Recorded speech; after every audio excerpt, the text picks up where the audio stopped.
La vie de prière est un des premiers pieux, la communion avec Dieu, que toute personne qui veut connaître l'élévation divine doit garder. Donc je dis ça, c'est mon tout qui est là.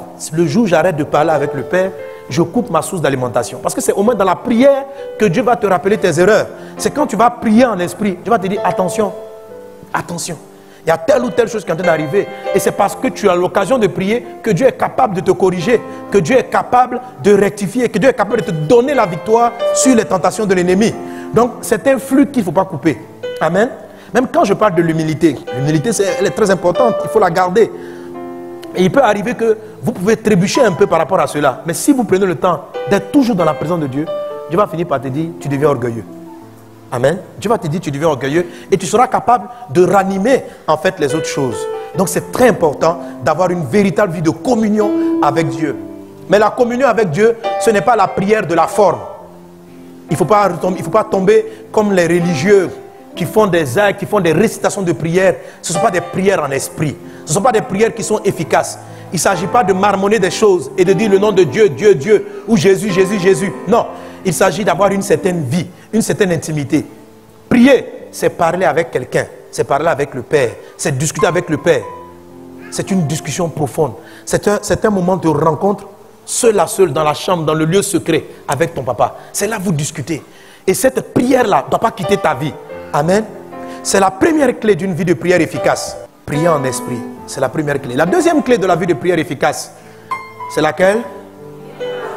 Prier par l'esprit. Dis à quelqu'un, prie par l'esprit. Prier en esprit, c'est un état intérieur. Ce n'est pas prier selon la chair, ce n'est pas prier selon l'âme, c'est prier selon l'esprit.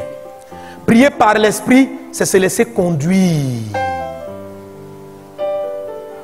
Ça veut dire l'esprit te conduit dans la bonne méthode, dans la bonne manière de prier. Ephésiens 6, verset 18. Ephésiens 6, verset 18. Faites en tout temps par l'esprit toutes sortes de prières et de supplications. Veillez à cela avec une entière persévérance et priez pour tous les saints. Faites en tout temps par l'esprit. Le Saint-Esprit doit te donner la forme de prière adaptée à un problème donné. Parce qu'il y a beaucoup de formes de prière. Jude chapitre 1 verset 20. Pour vous bien-aimés, vous édifions vous-même sur votre très sainte foi et prions par le Saint-Esprit. Prier par l'Esprit te fait prier avec justesse et précision parce que c'est directement ton esprit qui est en train de faire sortir les sons qui sortent de ta bouche. Donc seul le Saint-Esprit est capable de vous amener à utiliser la bonne forme de prière. C'est en voyant cela que les disciples ont crié à Jésus, aide-nous à prier, apprends-nous à prier. Oui, c'est vraiment une aide. Amen. Il y a deux clés essentielles, en tout cas de ce que le Seigneur m'a montré. Amen. Il peut en avoir plus. Mais chacun reçoit certaines choses. En tout cas, j'ai reçu deux. Peut-être que dimanche prochain, je vais faire un complément, mais j'en ai reçu que deux. La première des choses, c'est venir avec assurance. Hébreux chapitre 4, verset 16. Approchons-nous donc avec assurance du trône de la grâce afin d'obtenir miséricorde et de trouver grâce pour être secouru dans nos besoins.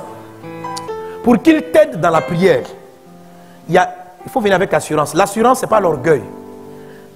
Pourquoi la Bible parle d'assurance? Parce que beaucoup de personnes, lorsqu'elles s'approchent du Seigneur, sont timides, intimidées. Elles ne croient pas que Dieu puisse leur répondre à elles. Là, quand je dis comme ça, il y en a qui disent non, je ne suis pas dans ce cas. Mais Dieu a ouvert mes yeux. Il y a énormément de chrétiens qui ne croient pas dans leur prière. Pourquoi prier surtout par l'Esprit? Premièrement, prier par l'Esprit permet de construire ou de reconstruire son homme intérieur. Quand il a pris un coup, quand il s'est affaibli, il n'a pas besoin de dire oh, pasteur, ça va pas. Non, il a juste besoin de faire. Tu penses savoir ça, mais tu ne le fais pas assez. C'est pour ça que je parle de ça. Tu ne le fais pas assez. Deuxièmement, prier par l'Esprit signifie prier en langue ou parler en langue. 1 Corinthiens 14, verset 2. En effet, celui qui parle en langue ne parle pas aux hommes, mais à Dieu, car personne ne le comprend. Et c'est en esprit qu'il dit des mystères, du grec mousterion, qui veut dire des choses cachées ou encore des secrets.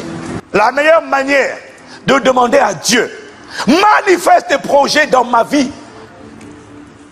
c'est de laisser l'Esprit parler.